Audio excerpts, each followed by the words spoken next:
The last thing you want when you're trying to buy your new home today is to run into a snag.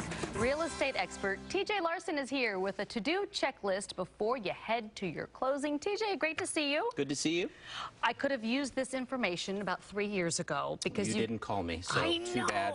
I know, it's my fault, right? Okay, your first tip is have a home inspection performed as soon as possible. Yes, absolutely. This is not something you want to wait on.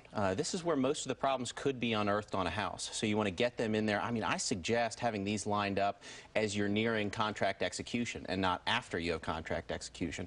What you might find is you'll uncover the need for additional repairs. Those you may not be able to line up, in a couple of days' time. So the sooner you find out whether the home is in good order, the better off you can be to spend a little bit more money, start to get your financing in order, those types of things. Okay, that makes sense. This I love. Ask for a list of contractors who've performed work on the home. Ask for paint colors. Write that one down. That's good. Ask for paint colors, service providers, alarm codes, things like that. Why is that so important? Everything that you can find, you want to have included in a binder.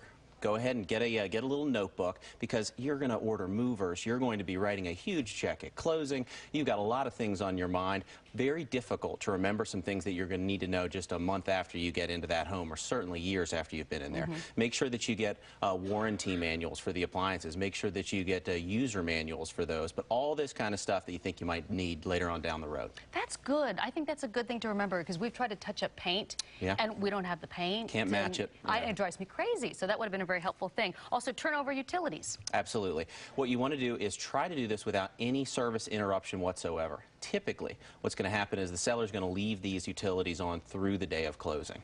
And so you've usually got a little bit of time there, but so often I'll find some clients that are waiting a week or so to move into the property. They'll wait on utilities. Now you've got to wait on Duke Power to flip the breakers. You've got to pay an $85 reconnect fee to Piedmont Natural Gas in order to get the gas back on. So just have them changed over in name only. You'll never have to wait for a service provider. Very good. Okay, make sure your insurance is in place before closing.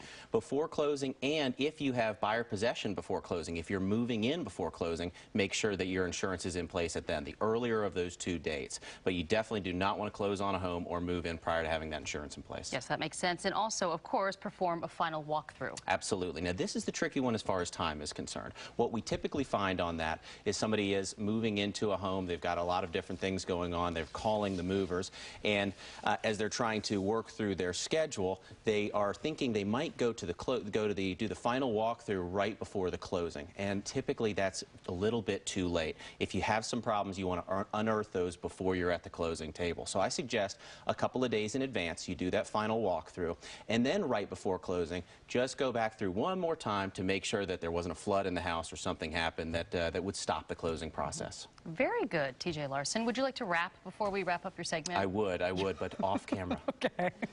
I just thought I'd give you the opportunity. Oh, well, thank you. Because I know how you are. So thoughtful. He's not only a real estate expert, he's also quite the skilled rapper, too. You can check out his website, mytownhome.com, mytownhome.com. I swear to you, if I had to buy or sell a house, you're the guy I'd go to. Well, thank you. Yes, TJ Larson, thank you so much.